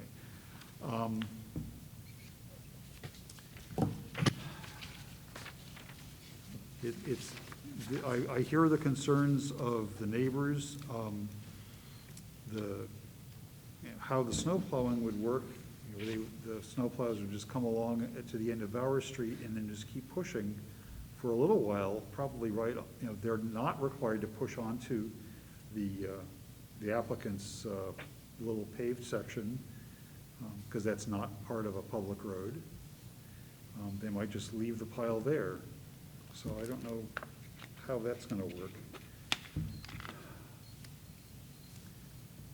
There's just so many issues that come to mind. I'm really having a problem with it. Any further discussion? I see Mr. Courier has his hand up. Well, just, after hearing my colleagues, the one thought I would throw out is the only way I could be comfortable with this application is to have have feedback from the Public Works Department that there's an acceptable solution to this. My concern would be that if this were approved, maybe there's some solution that comes up that is negotiated, but it could be a solution that is not liked nonetheless by the public, not a good one. And that's, I feel that an early approval of this, when at least I don't see an acceptable Public Works solution, it forces Public Works to come up with a solution because we've approved it, and whether or not that's acceptable, I've gotten feedback where things that we've approved, solutions are come up with, but they're not really liked or good, but they're a solution because a solution had to be obtained. So what I'm saying is, if the applicant, if just throw out the idea of a table for the applicant to meet with the Public Works and perhaps come up with an acceptable solution as part of the application. I'd be willing to do that, but for what we have in front of us, I can't find support for it, but I just wanted to throw that idea out. Okay, so your suggestion, which I kind of like, is to table this application and ask the applicant to meet with Public Works and come back to us with a plan for how that piece of the road would be maintained. Is that right? That's a suggestion I have, that, to help the applicant get to where they want to be. Okay. Mr. Pant, is that something that you're willing to do, we'll Should just open put the public meeting. Sorry? We should probably open the public meeting. And Oh, open the public, yes, okay. One moment, thank you. Okay, I'd like to make a motion to reopen the public meeting so we can discuss with the applicant, tabling the motion. I think it's a public hearing, right? Open the. Yeah, it's a public hearing that we're opening. Reopen the public hearing. Yeah. Yes, thank you. I second the motion. You second, okay. Mr. Boucher, are you in favor of that motion? Yes, I'm in favor. Mr. Boucher's in Kanakis, favor. are you in favor of that motion? Yes. Mr. Courier, are you in favor of the motion? Yes. And I am also in favor of the motion. Okay, so we are reopen the public hearing. Now, we can ask the applicant if they are willing to have us table this application and ask you to meet with Public Works and see if you can design something that meets their needs, and then come back to us with what it is that you've designed. Are you willing to do that? We will do so. Okay. And So, is there a time limit that we have to come back within a month? not really. We will, I don't think we'll, Mr. Falk, do we need to have a date certain on this? Mr. Chair, it's best for us to table this to a date certain, otherwise we have to re-advertise and re-notify, and he'd have to pay all the fees again. Maybe a suggestion, we table it for 2 meetings from now, which would be the November 9th meeting. Yep, Hopefully that would be enough time for Mr. Pant to work with DPW and That's work a out month, maybe a little yes. driveway That- plan to access the lot. That should work. Okay, so we will table this to the November 9th meeting, and hope we have some more information by that time. Okay? Sure. Thank you, sir. Well, So- Motion. Question is, where is your tabling this situation currently? Does that mean that That's so. clearing the trees and everything in that lot at this time? Well, this So, is, I think if we're going to. Could you repeat the question? We should take a vote to table, but we shouldn't discuss it any further, right? I think we would be incorrect to discuss further. If we're making a motion to table, we have to stop. we did make the motion. Yes. I don't think we took a vote, right? We have to take a vote for that? I thought we did take a vote. No, we took a vote to open the public hearing. Oh, So we should take a vote, just so we're clean. all right. And again, just the point is, and I think Mr. Falk maybe could confirm, it's not that we don't want to hear from the applicant, it's just that we don't want to taint the case, and that Right. they would need to come back at that point. When the applicant comes back, they will have all the opportunity to come back and speak again. Right, okay, so but we have not reopened the public hearing for discussion from anybody else other than the applicant. So, I will make a motion to table this case till November 9th. Do I have a second? Mr. Kanakis? I second. Well, Mr. Kanakis beat you to it, okay. Oh, okay, sorry, I didn't see it. But you can tell me how you vote, Mr. Courier. I vote in favor of the table to the November, the first meeting we have in November, I think you said the 9th. Mr. Kanakis, how do you vote? I vote in favor. Mr. Boucher, how do you vote? Mr. Boucher votes in favor. And I also vote in favor. So this case is tabled to November 9th, and there will not be any further discussion here about that.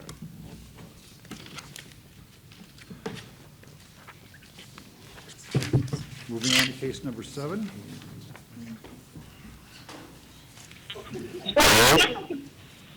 I'm here. Okay, just a moment, please. Get to you. The owner is Ronald Hay, Gregory Adamian. Applicant is Carolyn Parker, address 460 Amherst Street, Sheet H, Lot 293, requesting the following variances. First, from Land Use Code Section 190-101, F, for maximum sign height, 20 feet permitted.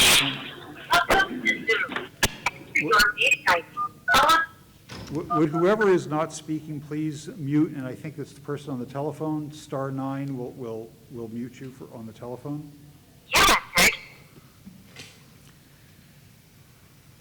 Maximum sign height, 20 feet permitted, 27 feet proposed, and 2 from Land Use Code Section 190-101. Table 101-7 for maximum ground sign area, 100 square feet permitted, 155 square feet proposed. Both request to replace an existing ground sign with a new ground sign. This is in the Park Industrial Mixed Use Zone, Ward 2. Okay, now, is there somebody here to present this case? I am. Okay, please give your name and address for the record. My name is Carolyn Parker. I live at 3 Lorient Avenue in Worcester, Mass.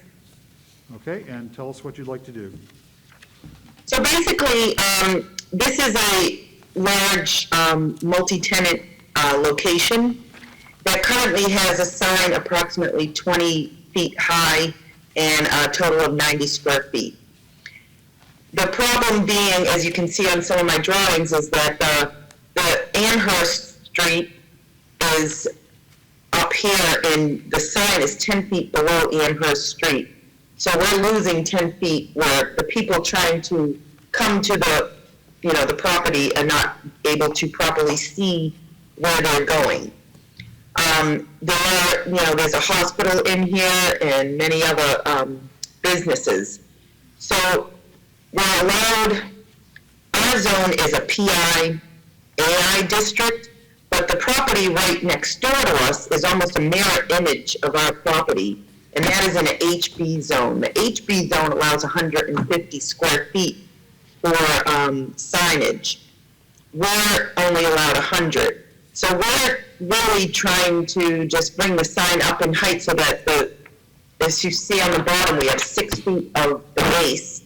So our sign is really 21 feet high. That's showing just the tenant property and then the business name at the top. So I don't know if you have any questions or you want me to, do all the criteria. No, you don't need to go through the criteria. Okay. Any questions from the board? No. No? Mr. Courier, any questions?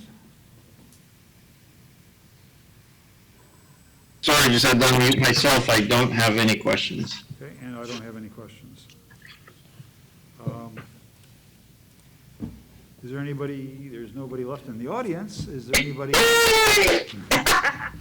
We scared the We scared the Lord. Is there anybody on Zoom who wishes to speak in favor of this application? No? Anybody on Zoom with questions, concerns, or opposition to the application? Not seeing anybody, okay. So I will close the public hearing and open the public meeting. Mr. Boucher, your comments? Straightforward. I'm going to support the application because, again, it's very clear that there is the unique condition of this property. There's this slope that goes down. And again, I think that the extra size sign, even though it's more than what's allowed, again, I don't think that it will be something that will be noticeable.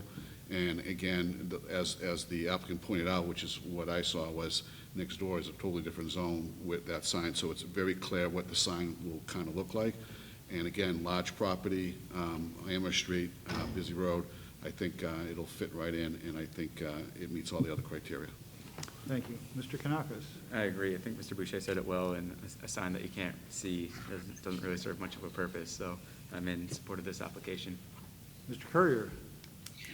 It's not often that I don't have heartburn with a sign request, but I don't have heartburn with this sign request. I think the application, the written application, stands on its own, and Mr. Boucher did a good job of capturing, the special conditions, which we all know is a steep drop off there, so I'm okay with what's proposed. Okay, thank you. Mr. Courier, we're seeing you double, interestingly enough.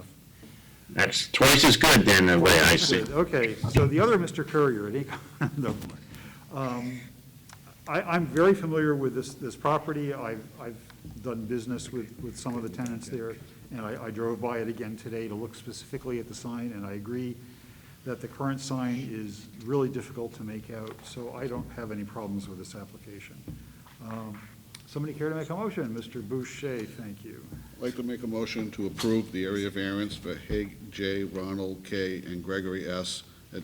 Demian and Carolyn A. Parker, the applicant, 460 Amherst Street, Sheet H, Lot 293, requesting the following variances. From Land Use Code, Section 190, 101, Section F, for a maximum sign height 20 feet permitted, 27 feet proposed, and 2, from the Land Use Code, Section 190-101, Table 101-7, for a maximum ground sign area, 100 square feet permitted, 155 square feet proposed. Both requests to replace an existing ground sign with a new ground sign. It's in the Park Industrial MU Zone, Ward 2. We find that the variance is needed to enable the applicant's proposed use of the property, given the special conditions of the property. Again, the special condition is this property sits down low, not in a gully, but is definitely a type of a gully drop off, and the sign is not very visible from the road because it sits really low. We find that the benefits sought by the applicant cannot be achieved by some other method reasonably feasible for the applicant to pursue other than the variance. We find it is within the spirit and intent of the ordinance. We find it will not adversely affect property values of surrounding parcels. We find it's not contrary to public interest, and we find that substantial justice will be served. So again, I make a motion to approve the area variance. And Mr. Kanakis, thank you for your second. Any discussion of the motion? Okay, Mr. Courier, how do you vote? Mr. Courier votes in favor. Mr. Kanakis, how do you vote? Mr. Kanakis votes in favor. Mr. Boucher, how do you vote? Mr. Boucher votes in favor. And I vote in favor. It's 4-0. Congratulations, your variance has been approved. Thank you. 30-day window Good of night. appeal. Good night. Go Red Sox. Okay, so we're now back to case number 1. I think the applicant is still online. I will read this again into the... That's good. Okay, the owner is... hello, just let me read the case into the record and we'll get to you. Owner is Brian Lavelle and Jennifer Wright. Bastion Building and Development is the applicant. Address is 7 Selpan Way. Sheet 58, Lot 14, requesting equitable waiver from RSA 674-33A to maintain an existing deck that encroaches 4 feet into the 25-foot rear yard setback. This is in the RA Zone Ward 2. Okay, so we have somebody to present this case. Hello, this is Mike Tancredi. Okay, give your name and address for the record, please. Mike Tancredi, 740 Pine Street, Manchester, New Hampshire. Okay, and tell us what's going on here. Well, this is something that comes as a surprise to us. After the house was constructed, we did an as-built. It looked like there was a corner of the deck that was in the setback or the buffer zone by about 4 feet. It was Matt Sullivan brought it to our attention, so he asked us to do an equitable waiver, which we did, and it was a $300 fee to the city, and we thought it was pretty much all set. And then I was informed that they had to be presented at a zoning meeting. But as far as we're concerned, I don't think it's going to create any adverse effect in the neighborhood or any surrounding area or properties, because they're really behind it. There is nothing. So we applied for the equitable waiver, and I assumed it was granted, but I guess it's just part of the process. Yes, that's correct. This is part of the process. Okay, any questions from the board? Not seeing any? Okay. Thank you. Is anybody else on the meeting? So I'm not going to bother asking for favorable or opposition questions because there's nobody else here. So I will close the public hearing and open the public meeting. Mr. Courier, your comments? I think the application speaks for itself. And, you know, I had voted on this development years ago, and it wasn't called Salpan Way, and when I went back and looked at it, I'm like, oh, yeah.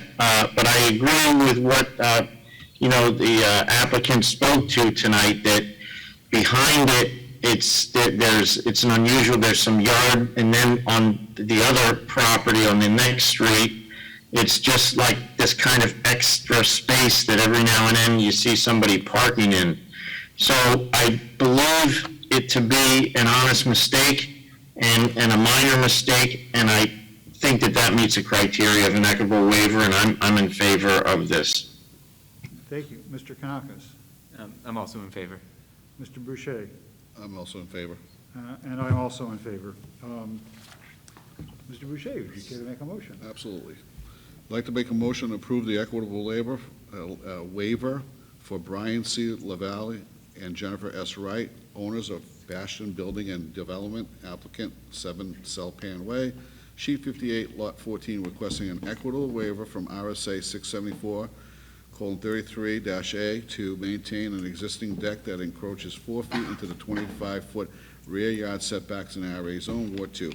We find that the violation was not noticed or discovered by the owner, former owner, owner's agent, or representative, or municipal official until the structure in violation had been substantially completed, or until after a lot or other division of land in violation had been subdivided by conveyance. We also find that the violation was not an outcome of ignorance of the law or ordinance, failure to inquire, obfuscation, misrepresentation, or bad faith on part of the owner's or owner's agent or representative, but was instead caused by either a good faith error in measurement or by an error in ordinance interpretation or applicability made by a municipal official in the process of issuing a permit. We find that the physical or dimensional violation does not constitute a public or private nuisance, nor diminish the value of other property in the area, nor interfere with or adversely affect any present or future uses of such property. And we find that due to the degree of past construction or investment made in ignorance of the facts constituting the violation, the cost of correction so far outweighs any public benefit to be gained that it would be inequitable to require the violation to be corrected. So with that, I make a motion again to approve the equitable waiver. And Mr. Kanakis, thank you for your second. Any discussion of the motion? Okay. Mr. Courier, how do you vote? Mr. Courier votes in favor of the motion, and I applaud Mr. Boucher's motion. I think it's the longest motion I've ever heard, but well stated. Thank you. Well, he reads well. Mr. Kanakis, how do you vote? I also vote in favor. Mr. Boucher, how do you vote? Mr. Boucher votes in favor. And I, Mr. Lionel, vote in favor. It's 4-0. Congratulations, your equitable waiver now has been granted. But there, as usual, there is a 30-day window of appeal. So contact the planning department if you have questions about that. So, we have an agenda for the October 26th meeting. I will not be present at that meeting. I hope Mary Ellen will be present to chair it. I think she said she would.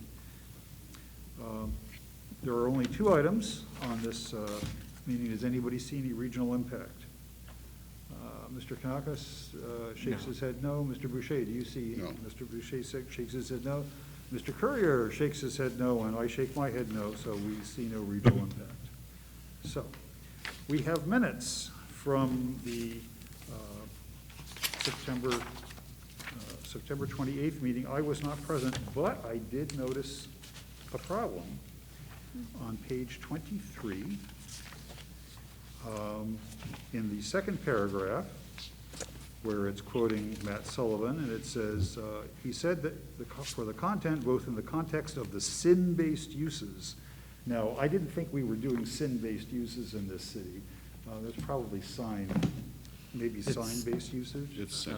It was sin. Yeah.